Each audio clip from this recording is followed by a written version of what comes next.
గత సంవత్సర కాలంగా ఖాళీగా ఉన్న జగిత్యాల బల్దియా చైర్పర్సన్ పదవి ఎట్టకేలకు అడువాల జ్యోతికి దక్కింది. ఈ నేపథ్యంలో బుధవారం నిర్వహించిన మున్సిపల్ కౌన్సిల్ ప్రత్యేక సమావేశంలో జ్యోతి ఒక్క ఓటు తేడాతో చైర్పర్సన్గా నియామకమయ్యారు.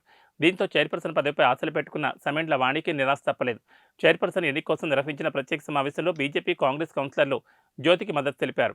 ఈ ఎన్నికల్లో జ్యోతికి 24 ఓట్లు రాగా సమెండ్ల వాణికి 23 ఓట్లు వచ్చాయి. అయితే ఒక బీఆర్ఎస్ కౌన్సిలర్ సమావేశానికి హాజరు కాలేదు.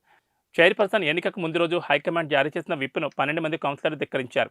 దీంతో ఒకే ఒక్క ఓటు తేడాతో జ్యోతికి చైర్పర్సన్ పదవి దక్కింది.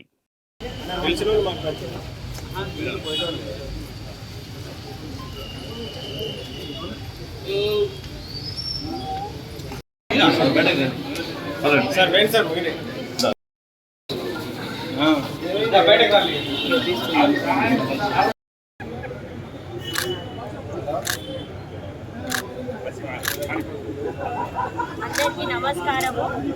ఇవాళ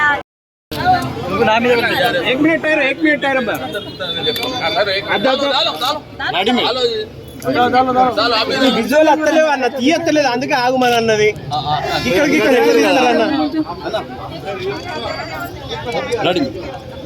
ఈరోజు మున్సిపల్ ఎలక్షన్ జరిగిన సందర్భంగా చైర్మన్ ఎన్నుకోవడం జరిగింది.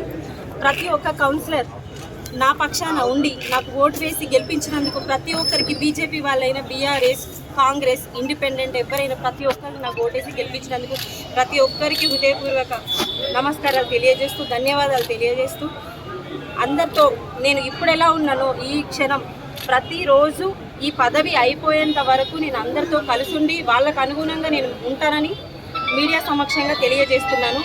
అలాగే జీవనన్నకు థ్యాంక్ యూ సో మచ్, అన్నకు ధన్యవాదాలు. నన్ను సపోర్ట్ చేసిన ప్రతి ఒక్కరికి ధన్యవాదాలు. ఎలాగైతే నన్ను గెలిపించిర్రో అలాగే నేను ఉండి ఈ ఎంతకాలం నా పదవి ఉన్నా అంతకాలం నేనుండి అందరికీ అనుగుణంగా ఉండి వాళ్ళు ఏం కోరుకుంటే నేను అలా పనిచేస్తానని ప్రతి ఒక్కరికి తెలియజేసుకుంటున్నాను. మీకు ఎన్ని ఓట్లు వచ్చినాయి? ఎంతమంది మీకు సపోర్ట్ నాకు చేశారు? 24 ఓట్లు వచ్చినాయి. ఏ పార్టీ నుంచి ఎంతమంది? బీఆర్ఎస్ నుంచి వచ్చినాయి, ఇండిపెండెంట్ నుంచి వచ్చినాయి, బీజేపీ నుంచి వచ్చినాయి, కాంగ్రెస్ నుంచి కూడా వచ్చినాయి. సంఖ్య చెప్పండి. 24 వచ్చినాయి. ఏ పార్టీలో ఎంతమంది, ఎవరు విడివిడిగా?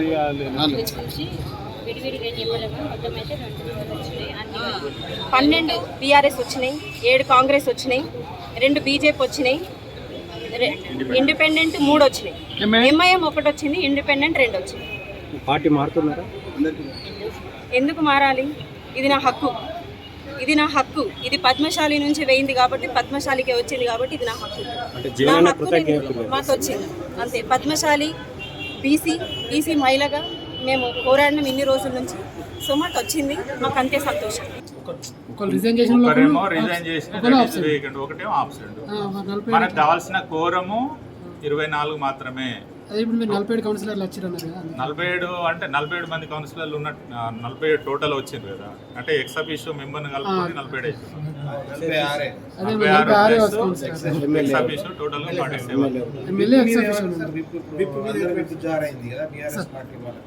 విప్ గురించి as per election state election commission of instructions ఏంటంటే, బీఆర్ఎస్ పార్టీ ఇక్కడ ఎలక్షన్ సంబంధించి విప్ జారీ చేసిన మాట వాస్తవమే.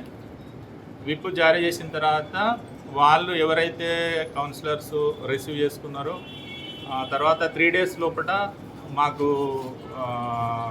విప్కి అగనిస్ట్గా ఓటు వేసిన వారి మీద చర్యలు తీసుకోమని ఒకవేళ కంప్లైంట్ ఇచ్చినట్లయితే ఫర్దర్గా మేము నోటీస్ ఇవ్వడం జరుగుతుంది. ఆ నోటీసు రిప్లై బేస్డ్ అది జెన్యూనా కాదా, వాట్ ఈజ్, ఎందుకు వీళ్ళు తిరస్కరించిన, అవన్నీ పరిశీలించి ఫర్దర్గా యాక్షన్ తీసుకోవడం జరుగుతుంది.